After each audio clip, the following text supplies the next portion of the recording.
Hi, I'm Jasmine Mogbelli. I'm a NASA astronaut, and this is Ask NASA.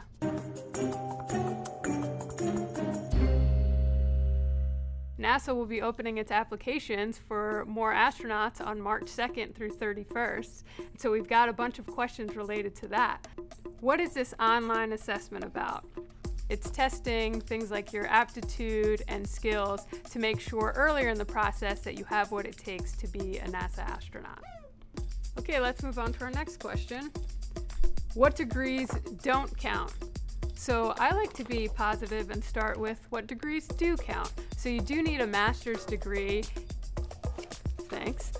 You need a master's degree in a STEM field, so science, technology, engineering, or mathematics. There are certain degrees in there that don't count, such as nursing, psychology, exercise physiology, or social sciences. But for details on that, you can go to nasa.gov/astronauts.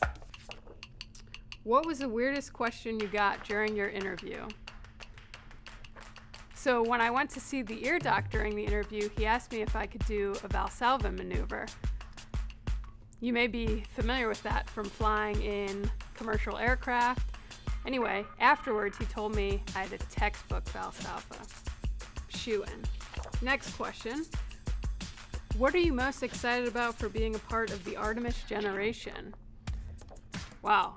I could go on about that one for a while. First off, we haven't stepped on another planetary body in my lifetime, so it'll be super exciting to see someone I know stepping on the surface of the moon, but also how that sets us up for future missions to go farther than we've ever gone in our solar system before, onto Mars.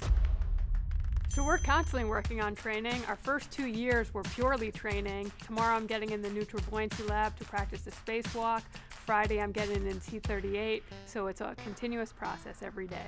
Okay, let's move on to our next question. Why do astronauts need to pass a physical? So, there are actually lots of physical aspects to our astronaut training, and I can tell you that from the last 2 years I've constantly been working out. But you need to be able to, one, do the spacewalks. You also need to be able to launch to space, fly in jets, so we need to make sure everyone's in their best physical condition. Well, the first time I got in the suit, it was a lot harder than I thought it was going to be. You're working within this whole space suit. It's really your own spacecraft, and it's really tiring. You walk with your hands, not your feet.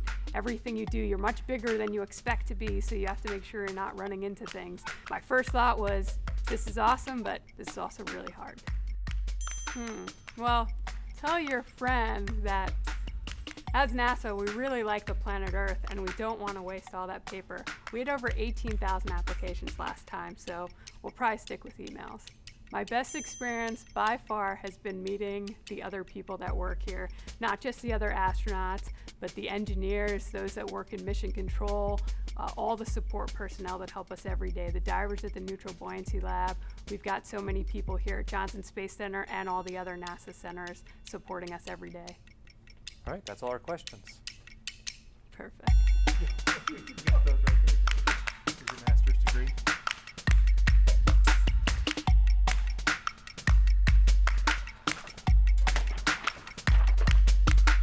Do you have a question for NASA? Send your questions to our experts on Twitter using #AskNASA.